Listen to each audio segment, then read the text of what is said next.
Uncle Ruckus. Oh boy, here we go.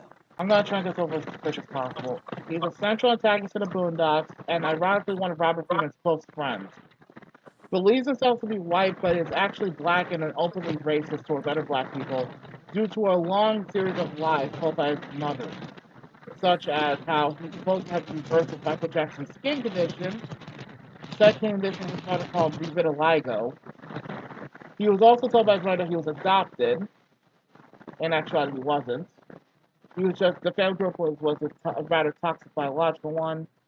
His mother also taught him more about white history and told Ruckus a very skewed and bigoted history of achievements of black people, such as claiming that George Washington Carver was the person responsible for most peanut allergy deaths. Other lies told by his mother were also reinforced due to his physically and mentally abusive father. Sometimes it's seen as protagonist or as a supporting protagonist or anti-hero occasionally. Oh yeah, a little fun fact. His name is actually a reference to a man named Amos Rucker, who's an African American Confederate veterans member who allegedly wanted to stay a slave after the United States Civil War. Really? Yes. And he's also I had to put this as a footnote, he's literally a prime example of the result of toxic parenting. I had to put that out there. So let's just discuss over with. Ruckus. Your thoughts, guys? I need to a moment to think of something to say about it without being an asshole about it. Wow, the dead silence says everything. There's nothing we can say about Ruckus at all at this point. No, all I would say about Uncle Ruckus, I hate him, but fuck, let's be honest, all of us hate them. All of us hate that fucker. I do hate him, but the problem is, what I really hate is his family, because of how he raised them. That's what I'm saying. Yeah, that's what I'm bringing up too. Yeah, I'll say this. I'm gonna say this. I'm not gonna blame him because how his mother raised him to be, because that made me mad so much about it. And this points back to a quote a friend of mine said a long time ago. Racism starts within the home. Yeah. Racism starts with whoever taught them that. Yeah, it's taught. It starts in the household. It's taught at home. Yeah, like I said, Ruckus, when he's a kid, I don't say his backstory. I feel bad for Ruckus and his backstory, but during the series, he should not. Even though his mother taught him this, he should not go. When he got older, mature, he should not listen for what she said. The problem with that, and I have to point this out real quick, is the fact that his mother had this shit intentionally and deeply rooted into his psyche. It got to a point where he could think nothing but that. And the problem was his dad being an abusive asshole did not help matters. If anything, it reinforced everything she said. So Ruckus essentially, in his own way, had it beaten into his skull at a very young age. And the reason why his face is so fucked up, product of abuse, contrary to popular belief. It wasn't from any accident or whatever. It's literally the result of abuse. As much as I despise Ruckus with a fiery passion, I have to point out he is technically an abuse victim, and heavily so. That's why I said when we were watching the episode where Ruckus's family shows up, I had to ask Justin and Zammy especially to go easy on Ruckus this one time because Ruckus's life story was really messed up. Yeah, sad to say. You think a guy like that who was raised that way would have some reason he was like this, but the reason they gave him for it is just not what I expected. Not what really many people would expect, to be honest. Yeah, I mean, they showed the scene of how he got it. I'm gonna say this: when Rocky was a kid, he does not deserve that. He does not. No kid should deserve that. Nope. For what he been through, no kid should be taught that kind of way about any race or how they be. They should treat him the right way and be aware, not teach him be racist to different people. Don't trust them new niggas over there, leaving they nigga essence in the air. That's not good. That's not good at all. That's bad parenting, and that's be ashamed. I don't like that. Mm-hmm. Ruckus, Wayne Girl, I despise him, but I look at the backstory. I can't be that mean to him because how he be treated and raised when he's a kid. Yep. So I'm Can't neutral. deny. I can't be neutral towards Ruckus. I still dislike him heavily. I still can't stand him for the most part, but I have some sympathy for him for how he basically how he grew up. Because the sad fact, to make it worse, the reason he got such the worst treatment was literally because, and his father actually explained it at least to a point, because Ruckus was the firstborn of the family between him and his brothers. And because of that, his dad was especially nasty to him because he said it he said these specific words that he said his life was ruined the moment his wife got pregnant. So in other words, he blamed Ruckus for a lot of his own shortcomings.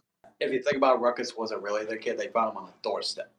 No. The thing was, remember, the found on doorstep thing was his mom's fabrication bullshit. That was purely fabrication by his mother. The fact of the matter is, that's his biological family, including his mother.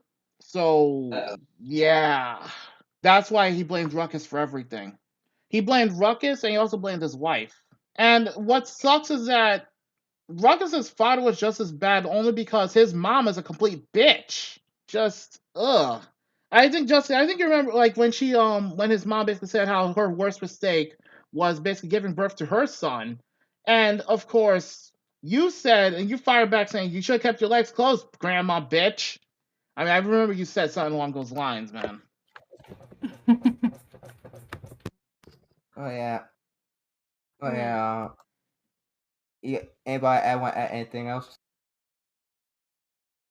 I still hate Ruckus for certain episodes, especially the Jimmy Rebel episode and the reality TV show episode. I especially hate him for those. Yeah, I hate that one too. That and for the shit he pulled in season 4. I couldn't like. Don't get me wrong. Season 3 helped me really like get rid of some of the anger I had towards Ruckus overall, but season 4 made it worse. So yeah. So for me, it's 75% heavily despise Ruckus.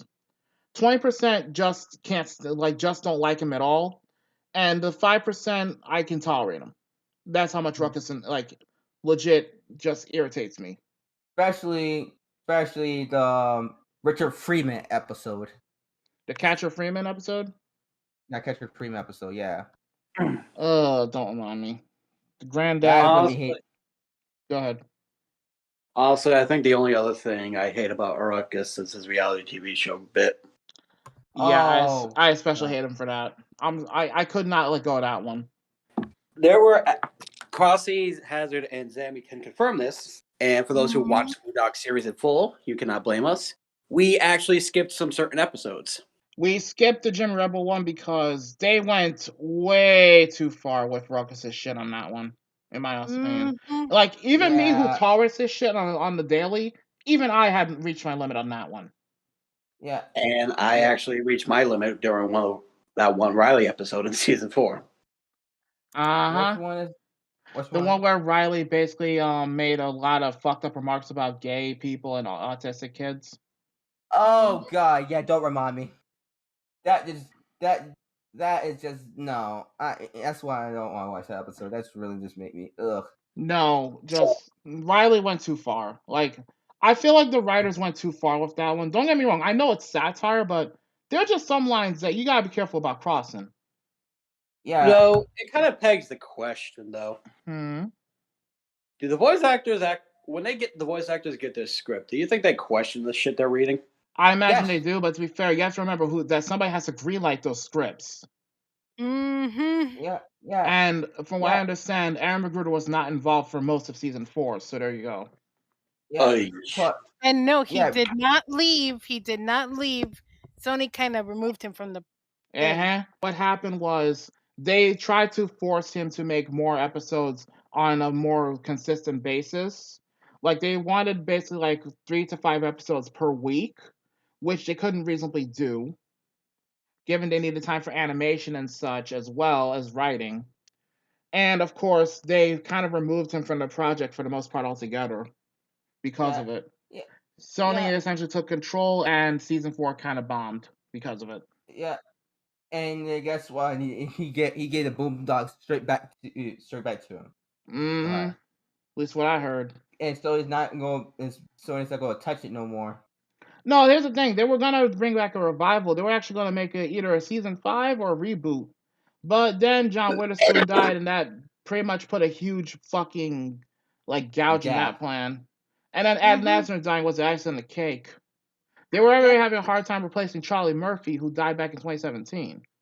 And I explained this with you, hun. Either they do a time skip or all that shit, or not do the thing at all. The problem with that idea is that doing a time skip thing could actually hurt the series potentially worse. But we'll get to that later. Who wants to give their thoughts about Ruckus? I gave my thoughts. I can't stand them, but I can sympathize with them a bit. That's it. Zabby, you want to give your thoughts? Yeah, any first impressions on Ruckus? Nope. I'm out. Nope, not Ruckus. Damn. Fuck this shit, I'm out. Okay. I can't say I blame her.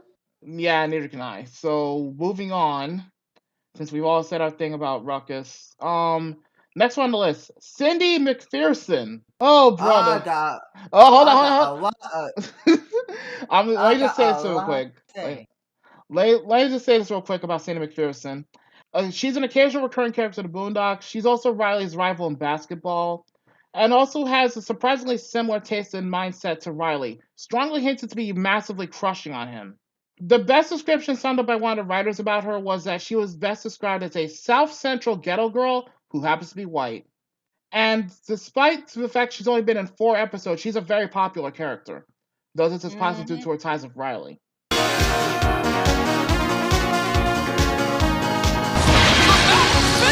So, thoughts and opinions on Cindy McPherson, go. Wait, who? Cindy McPherson, aka the midget Cammy White. Because look at her, she literally looks like Cammy White from Street Fighter. Given what I know about Zammy's life, she's just Lily's a little Zammy spirit animal. She could probably confirm herself. Yep. I was about to say, she's basically me. Do you want to see a grown-up ghetto version of Cindy and stuff? Just go to subscribe to Multiverse, and there you go. Not to mention, that's the closest you're gonna get. She was forced to serve in Girl Scouts, for the record. Her mom forced her into it. But yeah, she's basically a straight-up young thug in the making. And again, she works heavily with Riley. So that should tell you a lot about her. Oh, brother.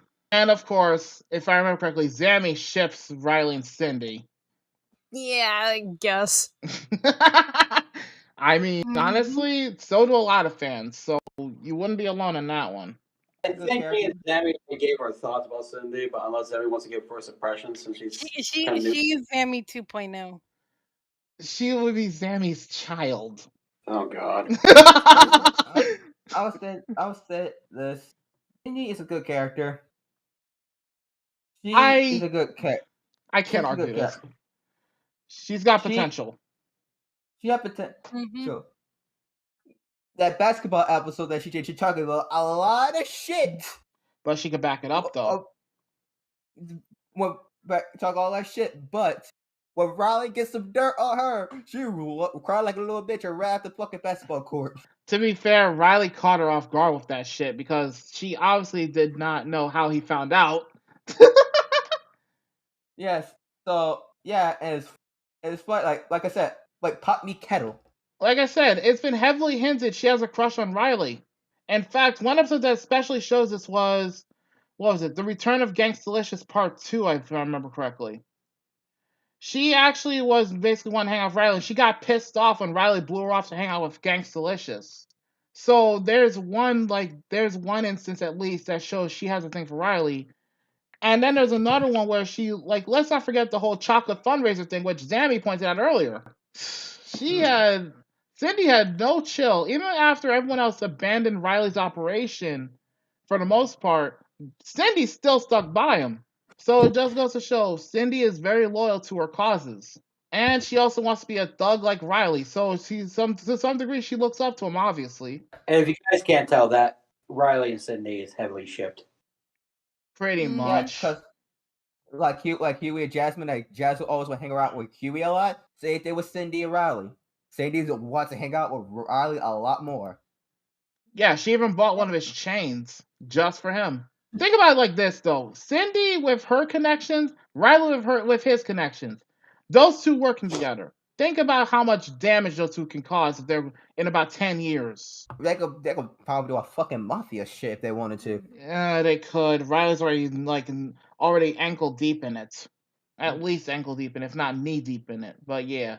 Honestly, she's almost like a fucking clone of Riley in a way, the way she acts and talks and all that shit. Uh-oh, don't get picked by a girl now. I don't think you want that. That ain't pretty. Oh, and 1 volume 6 right there. You might want to cop that, bro. I'm just mad because I'm styling on you. Yeah, the white girl version of Riley is as one of my friends put a long time ago.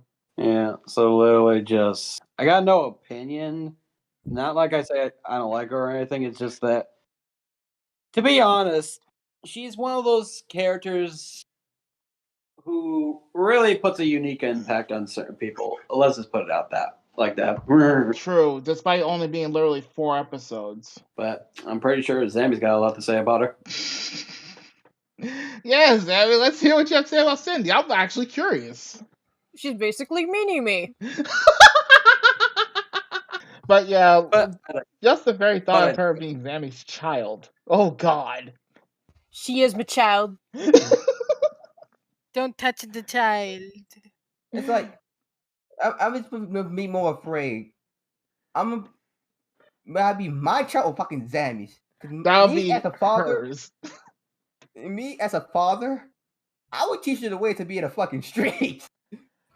I feel like Riley would be more your kid, Ryku. Oh well, he had passed the Justin test. Oh no. He had passed the Justin test for fucking Sydney, trying to date Sydney. Yep. Oh, that Zammy test. Okay, Crossy, your thoughts, cause we've barely heard shit out of you about Cindy. Again, she's Zammy 2.0. She's a mini Zammy. You're not wrong in a number of ways. Like, you're not wrong. Zammy would do a lot of shit she did in the Boondocks for Justin's sake. Let's be fair. It just shows how much she cares about me. Pretty much. Who's the next character we're going to talk about now? Okay, Ed Wunsler Sr. Before we talk about Ed Wunsler, I just want to know, how many characters are we actually going to talk about, though? After Wunsler the old man, 3 more, and that's about it. And okay, they're all pretty. I know that there's some pretty short. Okay, because I know there's like a lot of them and stuff, but I just hope we don't plan to include all of them because God, it'll take forever. Nah, like the only other one I was thinking about adding at first was Stinkmeaner, but he literally is self-explanatory at that point. Mm-hmm. Yeah. Hey,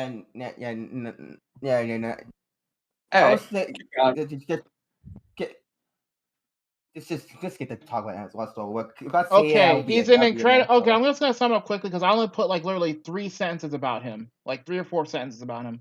He's an incredibly really greedy billionaire businessman and criminal mastermind who was voiced by Ed Asner. The racism that he shows in the series is more because of greed than actually any racial motivation. So he's not actually racist. It just looks that way because he's greedy for money. Despite his behavior and questionable as fuck morals, he's actually very good friends with Robert Freeman, regardless. Oh, right. One little tip I forgot to mention. He also, he owns a sweatshop run by Indonesian girls, which Huey revealed and Ed openly confirms. That's questionable at best. But yeah, moving on. He also intentionally traumatized Huey over a kickball game to avoid his own team losing. And ironically recruited Huey for a kickball game to one of his business rival Long Do. That's Old Man Wunsler. And your thoughts on the guy? Meh. Yes, how? I'm just gonna say it's about Ed Wunsler Sr. I'm just gonna say this. He's a greedy asshole, but you can't deny that Ed Asner does a damn good job voicing him. Yeah. Like, if you want an asshole billionaire, you gotta go to that. What's the voice actor name again? Ed Asner. Yeah, Ed Asner. The guy who voices Great voice actor. Cosgrove. Yeah. Yes. If you want, it's the same dude with Freakazoid is to say, cut it out. Like, A and B the asshole is Billy. Come on, that's saying something. Yep.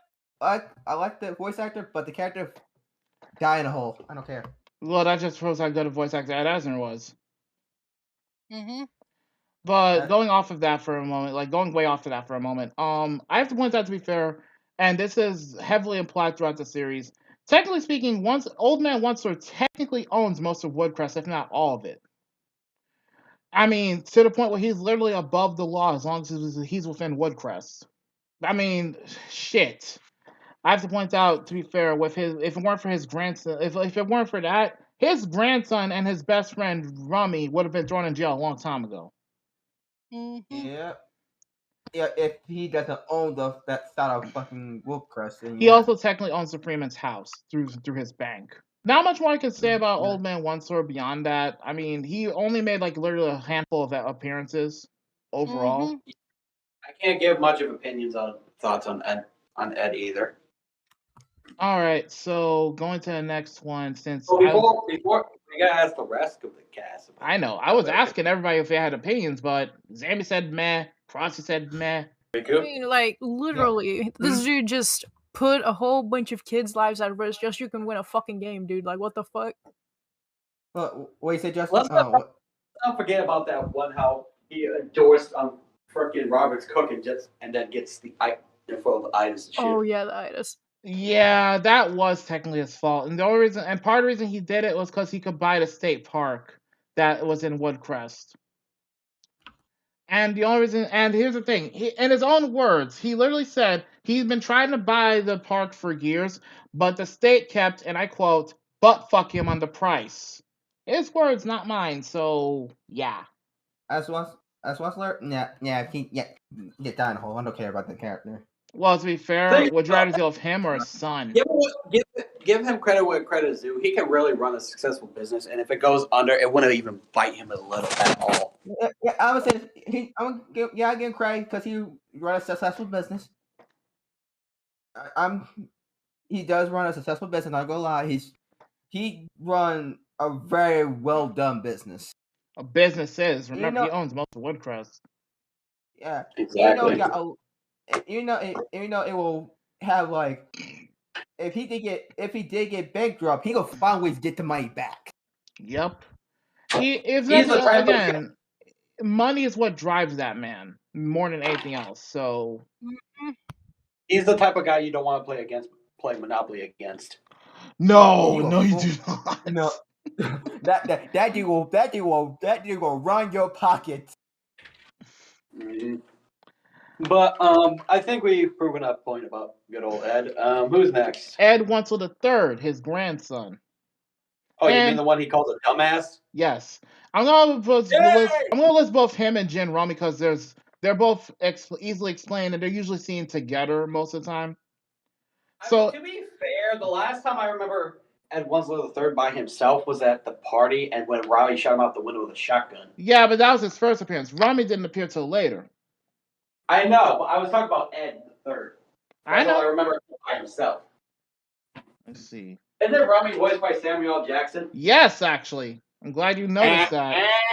I mean, why would anyone in their right mind spend 15 minutes trying to type some shit they could have called and said in 5 seconds? Plus, it involves typing with your thumbs, which I just don't approve of.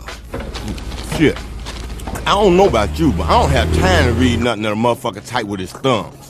So basically, nigga technology is anything that doesn't plug into a printer. Does that plug into a printer? No. Know why? Because niggas never have anything to print. Go time, nigga, let's go! I sent that bitch a smiley face. Bitches love smiley faces. Y'all niggas are gay. Yeah, these two clowns, Ed and Rummy, were voiced by Charlie Murphy, who was Ed, and Samuel L. Jackson, who was Rummy. So to make a long story short, Ed's the guy with the red hair and the beanie cap, always wears like a big fat fucking W on his chain. Rummy is the guy with the cornrows and the white bandana. So to make a long story short about Ed and Rummy real quick, Ed and Rami are both ex-soldiers from the military and basically local criminals. Ed and Rami also, believe it or not, they're actually parodies of two particular politicians, George W. Bush and Donald Rumsfeld. Which one is which? Ed being the parody of George W. Bush and Rami being the parody of Donald Rumsfeld. No joke. Okay, and Ed is well known for his catchphrase, "The fuck y'all looking at?" A running gag about Ed is that every time he gets shot in the shootout, it's usually in the chest, which is somehow always protected by something that ends up saving his life. So in other words, Ed should have died at least 3 times already. That little hand sword of yours is kind of neat, but it can't even scratch my ultimate shield. Technically. Rami don't forget that. I'll say, don't forget about his one episode that he got shot out of a goddamn building. That's what I mentioned. Yeah, he did mention that, to be fair. Okay, another thing about Ed and Rami. Rami is as much a psychopath as Ed the Third, but he's more intelligent, choosing the shoot first, ask questions later policy. And in Ed's case, he's also usually well known for basically the fact that he and Rami get away with their criminal antics because Ed's grandfather has the entire police force and damn near the entire city on his payroll, which is what puts him above the law. This was actually shown in season 3, actually. And let's see, in the case of Rami, though, here's the hilarious part. In Rami's case, he actually has more common sense than Ed, though he's not many less stupid at times. Oh, this is beautiful. It's like we back again. Hey, man, look, I'm sorry. You know, sometimes I just let my emotions get the best of me. No, I understand. You're passionate about what you're doing. I just wish you'd be a little more sensitive to my feelings. It was my fault, man. No. It was my fault for grabbing the poet triumvirate, whatever her name, Maya.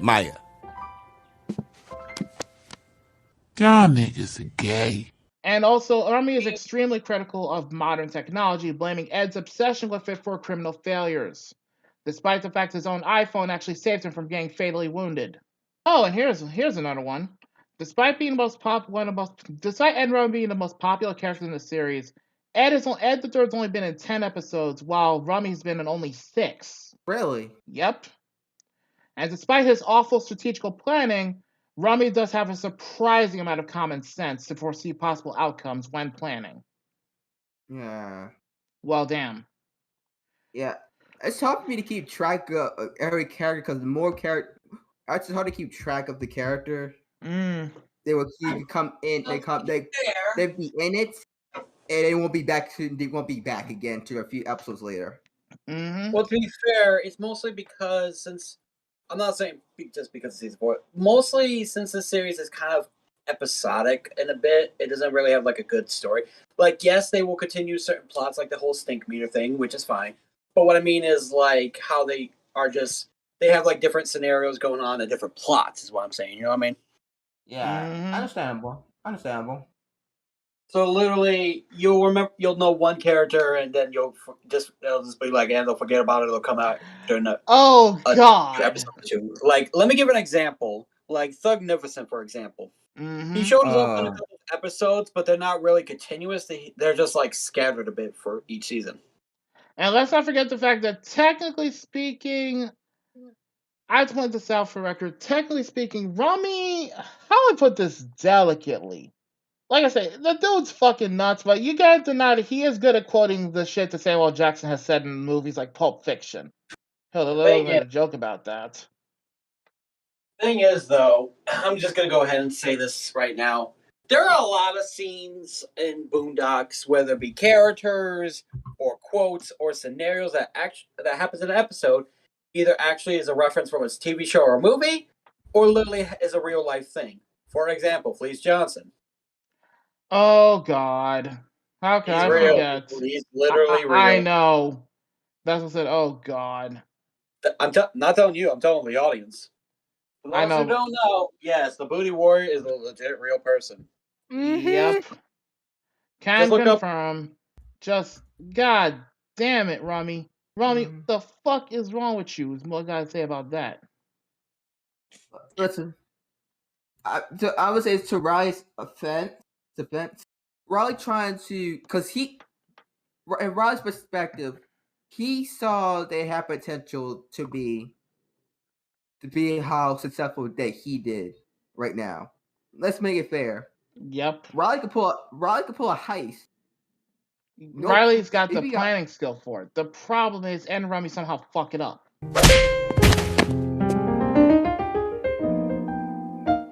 Okay. Let me explain. You must have lost your mind. You do not kidnap Oprah. If Ed and Rummy, those two got some fucking brains and don't fuck it up, he would pull it off. Mm-hmm. See, the problem is he's not wrong, but if anything, when it comes to leading the brains of most operations, it's most likely Rummy, because literally Ed Wessler III is mostly the shoot first, ask questions never type of person. Yeah. And I'm gonna say one thing too about that as well. Make sure it's not your goddamn father's fucking bank. Excuse me, but will you be needing anything else from me today, Mr. Wessler, sir? Now you could go on and take the bags back in. Thank you, sir. And for what it's worth, I thought you all did very well. See? An unbiased opinion. Mm-hmm. No, that's the thing. It was supposed to be his father's bank, remember? I know it's supposed to be. I'm talking about go to like a different bank that doesn't owned by your father. You know what I mean? Like Meredith, like the one SE trying to kidnap Oprah, and they kidnap another different woman. Yeah, they kidnapped Maya Angelou. And then they try to kidnap Oprah again, and they kidnap Bill Cosby. Damn it, Ed and Rummy, you had one job. Goodbye, would you like some? Let's be glad that the Boondocks didn't go those highbrow jokes of the Bill Cosby, To be fair, that happened years before, that incident. So there's that. I know, but I was just saying, imagine if they did. I'm gonna be honest with you. Had the revival happened, I imagine they would have. I hate to say it like that, but they would have touched on that. I'm not going front. Just good God, man.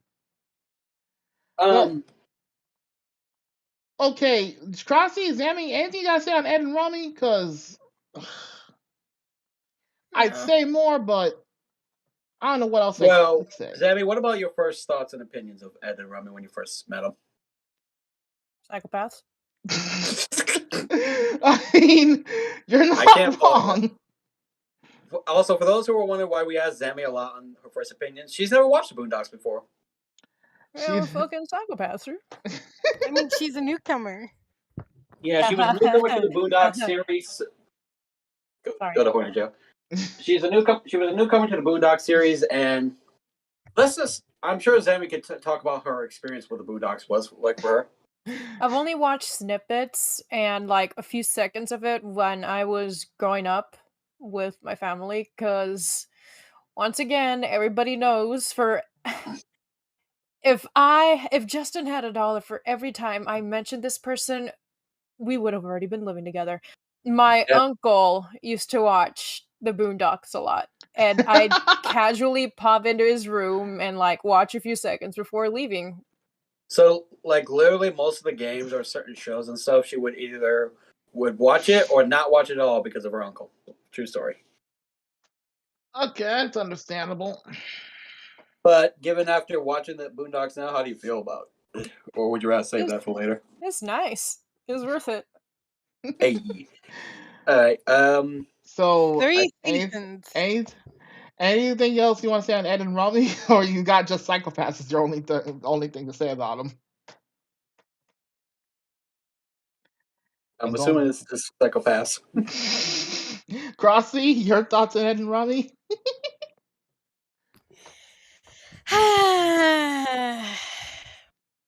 Just keep them away from me. I mean, I can't blame you, especially after that one scene where Ed got pissed because Riley beat him in a video game and he shot the shit out of his PS2. And then the butler brought in another one. No, he brought out the same fucking closet. He knows he will break that shit. No, literally, it's literally a fact that a butler brought in another one or something, because literally the family knows that, especially his father knows that he's gonna get temperamental over shit. Yeah, especially given how he served in the military and came out apparently more fucked up than ever. Yeah. I mean, war changes people. Not only that, but Ed admitted point blank that for a couple of his missions when he was over serving in Iraq, he pretty much shit himself during one of his missions because he was so terrified. Can't say I blame him. Mm-hmm. Like, I'm talking legitimately shit himself to the point where they actually had him temporarily removed from the battlefield for a while because of it. And again, the whole thing made him fucked up.